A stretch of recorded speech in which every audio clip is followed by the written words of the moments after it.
New questions are being raised over how your tax dollars are being spent amid a wave of anti-ICE protests organized by immigrant advocacy group CASA. Last year, the state sent the nonprofit more than $1 million. Tonight, Fox 45's Rebecca Pryor is live in Baltimore.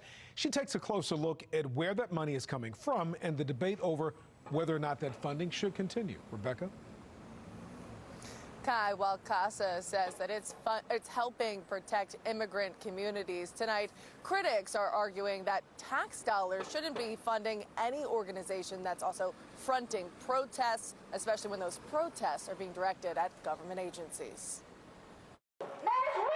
Pushing back against Trump's immigration crackdown. Over the last year, CASA, one of the state's largest immigration advocacy groups, taking its opposition to the streets.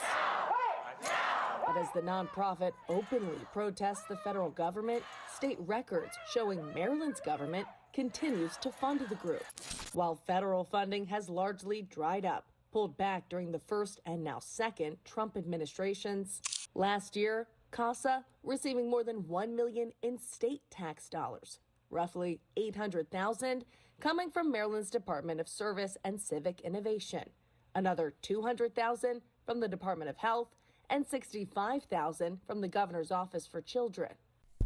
State taxpayers should not be funding organizations that are openly protesting and have civil disobedience. Taxpayer advocate David Williams saying the issue isn't the protests themselves. It's whether there's enough oversight to ensure the money is being used for direct services rather than political activism. You really can't delineate as to where the money is going, and any money that is going to CASA, ultimately part of it is going to support these protests. Williams also arguing the optics alone could put Maryland's own federal funding in jeopardy at a time the state's finances are already strained. There should be a certain code of conduct for nonprofit organizations, especially when you receive taxpayer dollars. Governor Moore and the state legislature, they have to be smarter about this. However, state officials say grant funds are restricted to specific programs and audited for compliance. In a statement sent to Fox 45, Governor Moore's office countering that CASA's advocacy is inseparable from the services they provide,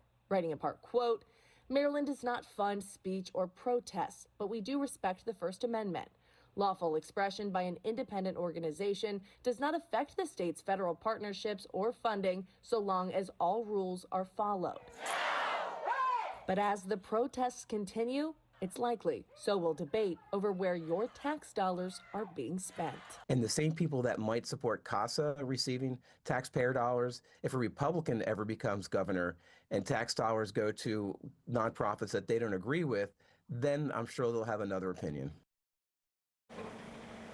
And tonight, CASA also responded to my request for a comment. They say in part, quote, "No public funds are ever used to support advocacy and protest activities at CASA." Reporting live in Baltimore City, Rebecca Pryor, Fox 45 News. I'm Kai Jackson. Thank you for watching. Here's another video to watch. Also, please take a moment to subscribe to our channel.